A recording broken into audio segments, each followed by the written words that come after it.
Hello and welcome to Studio A. Heavy users of social media need to pay close attention to security on their computers and mobile devices. A new repository for Texas State's archives is now open. We'll hear from a couple whose future is up in the air because of uncertainty over immigration status.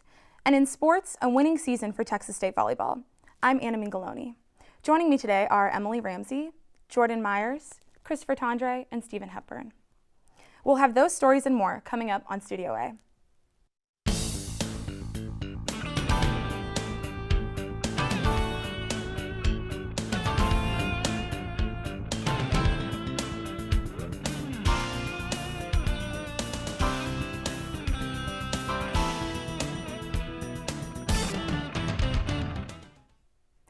Social media sites like Facebook and Twitter allow us to connect to more people than ever before. But are they also compromising your security? Emily Ramsey finds out. It's a normal routine for most people. Wake up, get ready for the day, and most importantly, check social media. Social media usage ranks second in leisure activities surveyed by the Bureau of Labor Statistics. Facebook reports that 50% of its users visit the site several times a day and that the average user spends at least 50 minutes on the site. That's about as much time as people spend eating and drinking each day.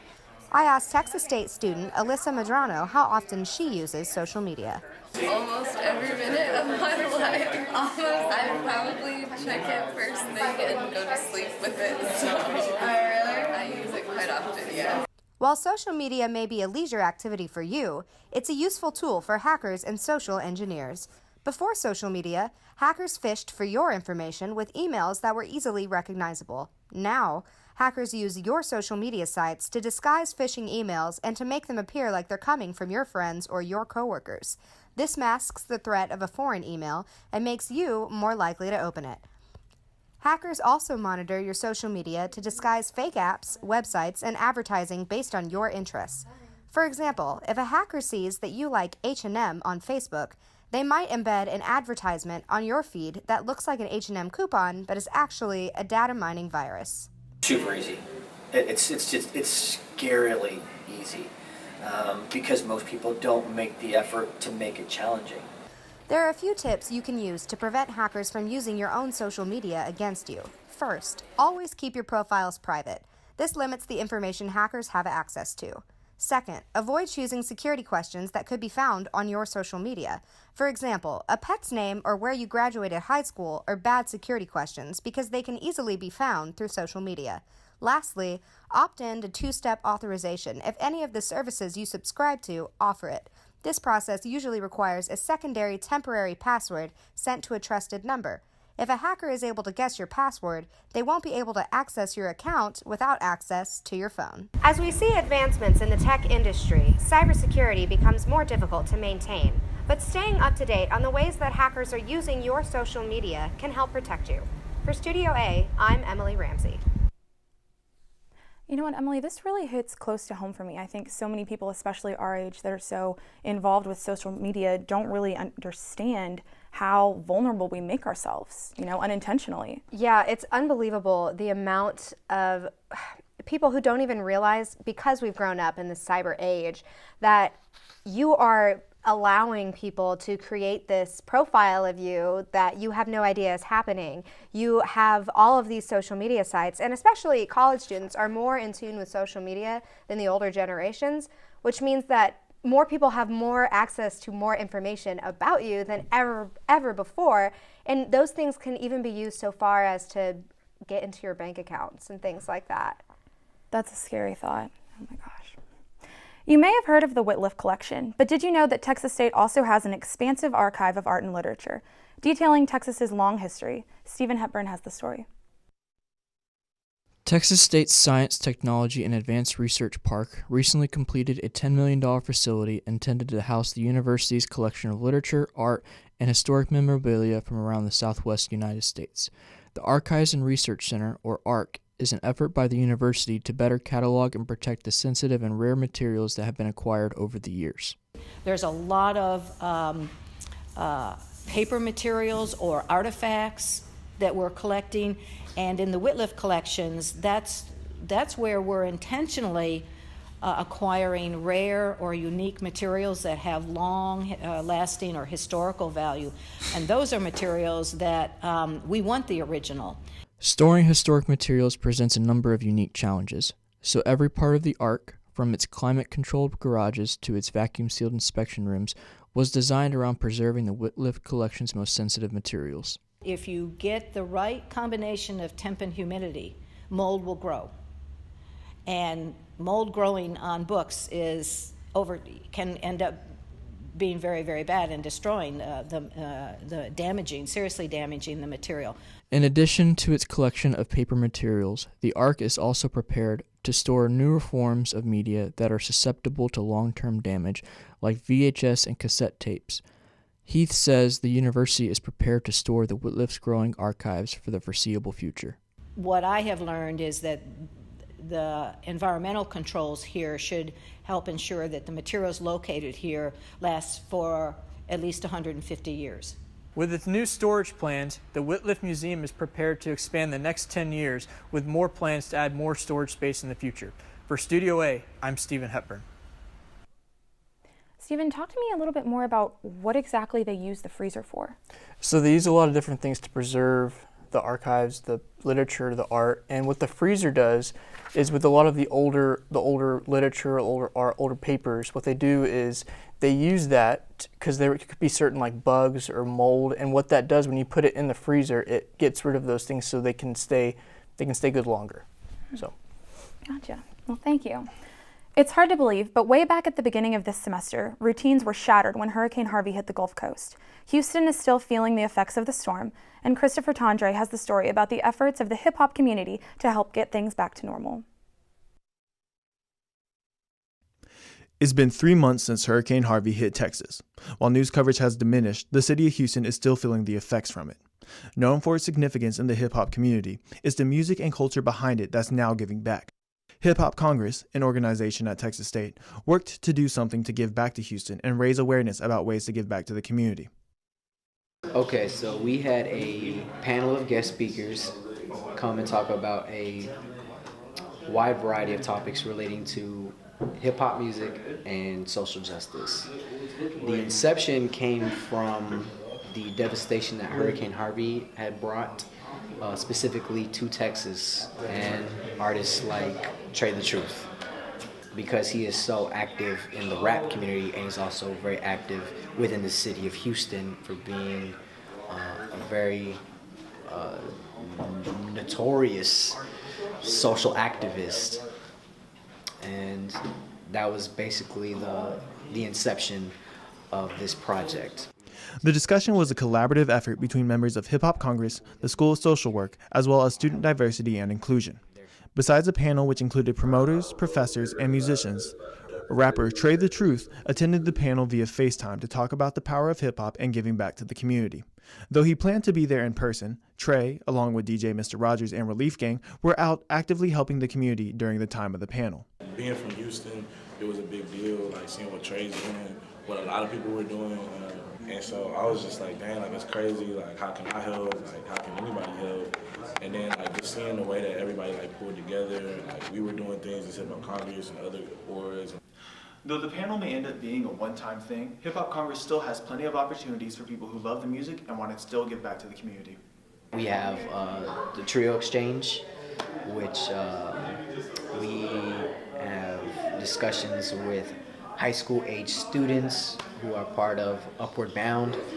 That's another thing that Hip Hop Congress does every spring semester. And we're always open to creating, new and original programs as we see fit. So next semester something might just inspire us to do something like that. For Studio A, I'm Christopher Tondre. You know what, Chris, as a Houstonian, this really hits close to home for me. I was back in Houston over Thanksgiving break, and it's crazy to see all the destruction from Harvey that's still there. And so I think it's really great that y'all are able to kind of keep it current and keep people aware that there's still things that need to be done.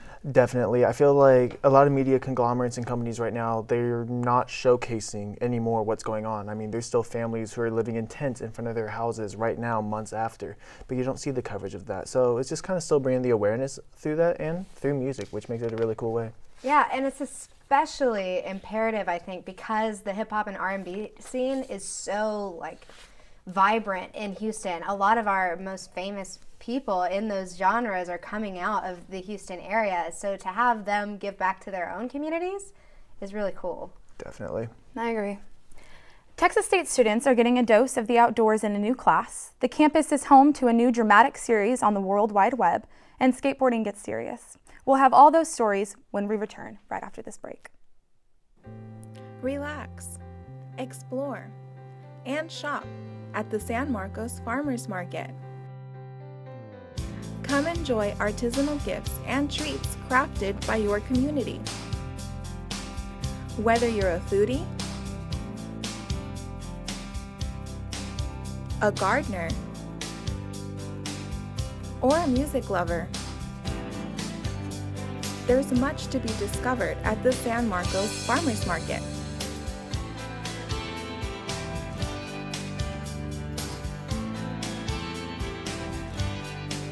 Come and support your local businesses and farmers every Tuesday all year round at 312 East Hopkins Street from 3 to 6 p.m. and every Saturday on San Antonio Street from 9 a.m. to 1 p.m. See you there!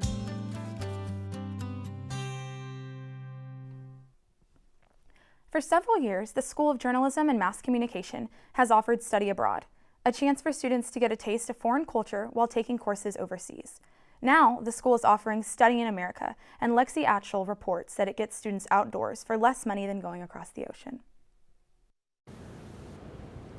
The School of Journalism and Mass Communication has in recent years launched a program, Storytelling in the Parks, with the intention of exposing students to state and national parks. Dale Blassingame, one of the two professors teaching classes for the program, is a frequent visitor of state parks and cares deeply for the outdoors. The outdoors is my place. It's my go-to spot. It's where I am every weekend. And I personally have a mission of getting more young people into the outdoors, particularly our state parks. And so I've kind of dedicated everything I can possibly do to make that happen. And so this course is a natural extension of that. Park storytelling started with a small overnight trip to Bastrop State Park and quickly turned into an experimental 2-week course over the summer, where the students visited 7 state or national parks. The students involved feel very strongly about their experience with the program. As someone who hadn't camped a lot before, like hardcore camping, hiked, or anything like that, it was really empowering to go out there and do things that I never thought I could have done, mile-long hikes and climbing rocks and stuff like that. It was, it helped show me that things that I think I can't do beforehand, if I just put myself out there and do them, there's a very good chance that I can do them. SJMC Parks will be launching their next trip over the summer, and this time they're going farther away. So we intentionally kept us kind of close to home for 2017 because it was our first time doing it. And so this year, now that we've got one under our belt, we're going to kind of push the limits a little bit. And we're going to be going to Grand Canyon, Zion, Mesa Verde, Great Sand Dunes, and then Palo Duro Canyon and Caprock Canyon State Parks. So less parks, longer driving distances, but still really great experiences. If you want more information about the program, you can find it at www.masscom.txstate.edu/studyabroad/studyinamerica.html, or check out the hashtag SJMC Parks on Instagram or Twitter. This program has a ton of potential and is a great option for students. Lexi Atchell, Studio A. Jordan, I know that studying abroad can be really expensive, and this seems like a good alternative, but what do you think about it? You know, I mean, I think it really is a great alternative. I mean, people are still getting out there, getting to do the things they love, and it's for cheaper. And it's in the state of Texas. You get to go to the national parks, and it's really good for people that want to get into, you know, nature photography. With the holidays right around the corner, it's the perfect time for students to catch up on their favorite shows, both old and new. Studio A's Christopher Tondre has more on a brand new online show created entirely by students here at Texas State. It started with the trailer in the middle of the summer. Soon enough, it became a trending topic on Twitter as word spread about this new web series called The Land of Milk and Honey. Centered around the lives of various college students caught between love, lust, and lies, the series has gone on to become a huge hit amongst students at Texas State, primarily because the show was created and stars students at Texas State right now, including Jordan Basley, the actress behind the main character, Mel. Mel, what's wrong now? Nothing. Mm-hmm. Nothing. I play the character Mel, Melanie. She is a college student that is applying for internships, getting ready to go out into the real world, but also a college student that has boy troubles. The series was filmed using various locations known to Texas State students, including Vagabond, George's in the LBJ Student Center, and the now out-of-business Superflies, amongst other places. Can I help you find something? The significance of shooting it local and being such a local production is to inspire people to show that this is very possible. If you have an idea, or if you, not even like a film, but if you have any kind of idea, business idea, it's very possible. So just do it. Just get out there and actually do it. The creative efforts behind this web series was spearheaded by director and writer Miriam Kalala. Milk and Honey, I would say a lot of it came from struggles that I had like coming into college, struggles I've seen some of my friends go through, and I wanted to address those issues because I don't feel like it is addressed, on media or through TV or entertainment right now, especially for our age group. The show can be streamed online on YouTube under Miriam Kalala Productions, and although season 1 just wrapped up, it's only the beginning for these Texas State students as they continue working on the web series. For Studio A, I'm Christopher Tondre. Chris, my favorite part about this story was that everything was shot locally with Texas State students. What was your favorite part? I think that really is what made it my favorite part. Was just, it was so charming, the fact, like when I was talking to Miriam Kalala, the director behind it, about how they had some issues early on with filming and lighting and everything, but it's a full student production and everything they did for it is just absolutely incredible. So I'm a fan. I'm excited to see what they do with season 2 coming up, so I can't wait. For sure, I'm looking forward to it. Undocumented immigrants were a huge topic of discussion during the last presidential election, and deportations and wall building continue to be in the news since President Trump's inauguration. Blaine Turner tells us what life has been like for one Central Texas couple with a lot at stake in the immigration debate. Ray and Mel are a couple living a quiet life in Central Texas. Ray is a student and metalworker. Mel works in construction. Also, Ray is a U.S. citizen, while Mel is an undocumented immigrant from Mexico. This is why we are hiding their faces and using only their first names. In 2013, after several years of dating, they drove from Texas to New York, where they were married in a Manhattan courthouse. At the time, New York was one of only a handful of states where same-sex marriage was legal. Mel has been unable to get legal status despite being married to a U.S. citizen. But he continues to stay here because working in the United States allows him to provide support to his widowed mother in Mexico. I visited them in their small apartment to find out what their life has been like since the election and inauguration of President Trump, who ran a campaign that was hostile to immigrants. I asked them how they felt on election night. Really, really scared, and I said, oh, everything's gonna happen to us, to people like me in here in the United States.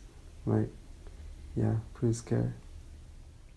In February of 2017, Immigration and Customs Enforcement, or ICE, began conducting raids in cities across Texas, including in Austin, in the neighborhood where Mel and Ray lived. A spontaneous street protest broke out near their house in response to the raids. Ray attended, but Mel stayed home.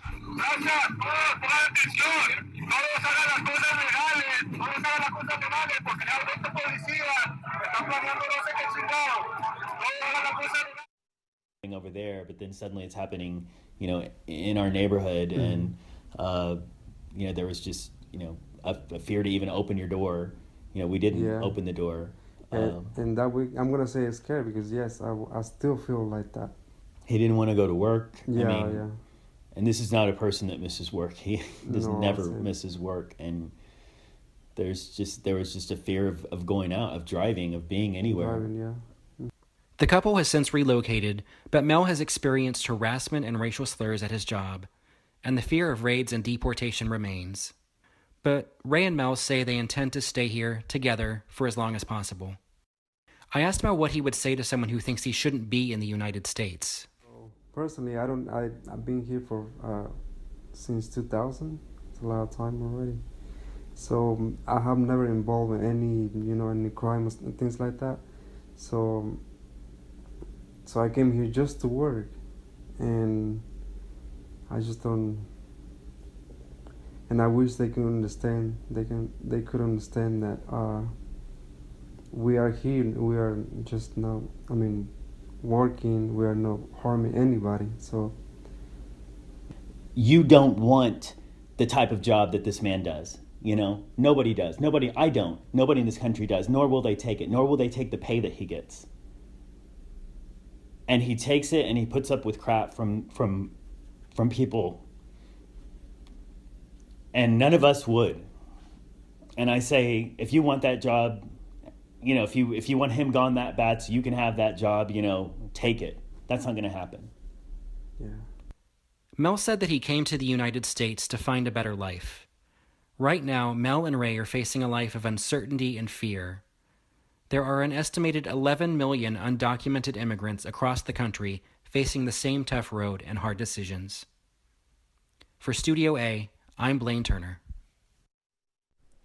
So I loved this story because I feel like it is sending a really important message, and it's changing the way that we're talking about immigration. Because when we talk about immigration, and we have talked about it up to this point, it's been about statistics, it's been about numbers, it's been about how many people and what kinds of circumstances and what circumstances are they allowed or they aren't allowed. But this story brings it into what it should be about, and it's about people's lives. Like, these people are dealing with this every day and living in fear, and we need to be talking about the people, not the statistics, not the numbers. I agree. I can't imagine living in that sort of fear. Coming up, we'll look at some sports stories. Texas State had a winning volleyball season this year, and skateboarding gets competitive.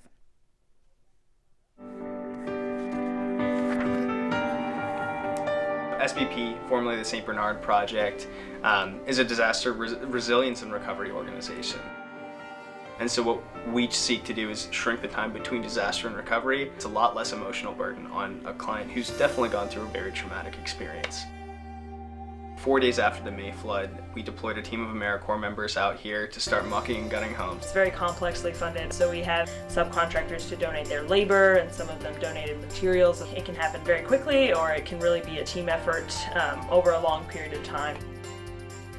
SBP serves people who can't come home on their own. So basically what that means is we're serving the elderly, the disabled, families with children, single parents, and those are the people we prioritize, because oftentimes after a disaster, people don't have the money or they don't have the resources or the know-how to recover on their own. People would not get home without our help. For more information, visit sbpusa.org. While our football team might be licking its wounds over a disappointing season, Texas State volleyball is enjoying a winning campaign. Jordan Myers says they only have to get by one pesky team in the future. As the Bobcats volleyball season concluded with a 23-8 record, their hard work paid off, earning them a number 2 seed in the Sun Belt Conference tournament, giving them a bye until the semifinals of the playoffs. KTSW Senior Sports Director Parker Raya reflects on the Bobcats season. I thought it was a pretty good season considering we still have a lot of young players, so it's gonna keep building, I hope. After traveling to Jonesboro, Arkansas for the tournament, the Lady Cats knew they had something to prove as they reflected on last season's loss to Coastal Carolina in the Sun Belt Conference Championship. Again, Texas State advanced to the Sun Belt Conference Championship against last year's opponent and champion Coastal Carolina. The Lady Cats put up a fight but couldn't come out on top this year, losing again to Coastal Carolina 3-1. A victory for Texas State would have given the Bobcats their first conference title since 2013.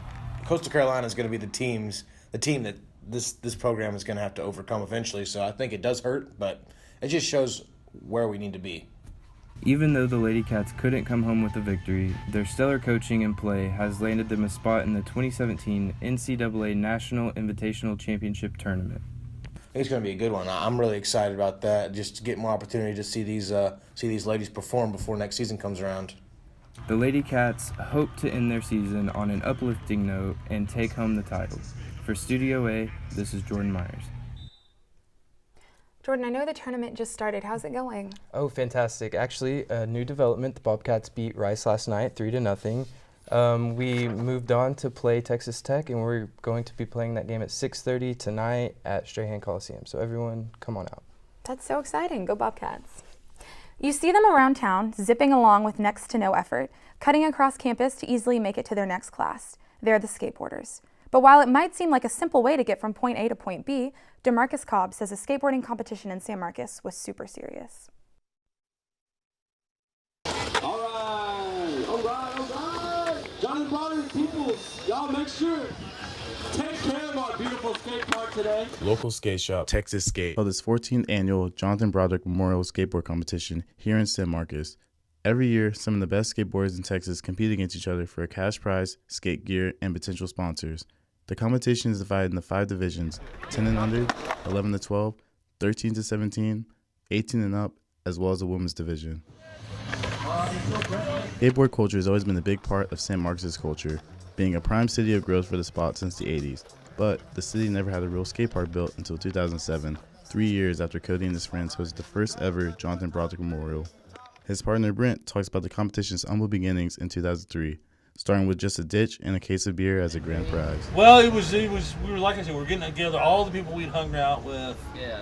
Like from the mid '80s to the, into the '90s. It was, just get everybody back together. It'd be good to see everybody. Buy a 12-pack of beer, and we'd take a case and set it aside because that was the first prize, and then we'd skate until the beer was gone. And then the winner would share the case usually. Within the next 10 years, the skate competition would continue to help raise money for more additions to the San Marcos skate park, such as ramps and rails. Now the purpose of the competition is to commemorate the late local skate legend and dear friend of Cody and Brent, Jonathan Broderick, and bring the skate community together, young and old, for the love of the sport. But we started playing it in like '03. And, we just did that, and, we all miss Jonathan. He died in 98. And he was kind of a focal point because he was when I first got here, you had 2 completely different skate scenes. You had the college kids and the locals. And Jonathan was kind of what brought us all together, So it seemed appropriate to do something in his memory. Competitors and their families travel from Houston, San Antonio, Lubbock, and other major cities in the state of Texas to be here. Skaters pay $10 for entry, and all classes compete on 2 courses, the bowl and the park. For the bowl portion, skaters are not timed but are only allowed 2 bailouts before the turn is up. The park course is a time jam session with 2 attempts. Skaters are awarded by the judges based on execution, technicality, and innovation of their tricks. Brent and Cody said they are already looking forward to the 15th annual Jonathan Broderick Memorial Competition and cannot wait to see what young rising talents enter next year, September 2018.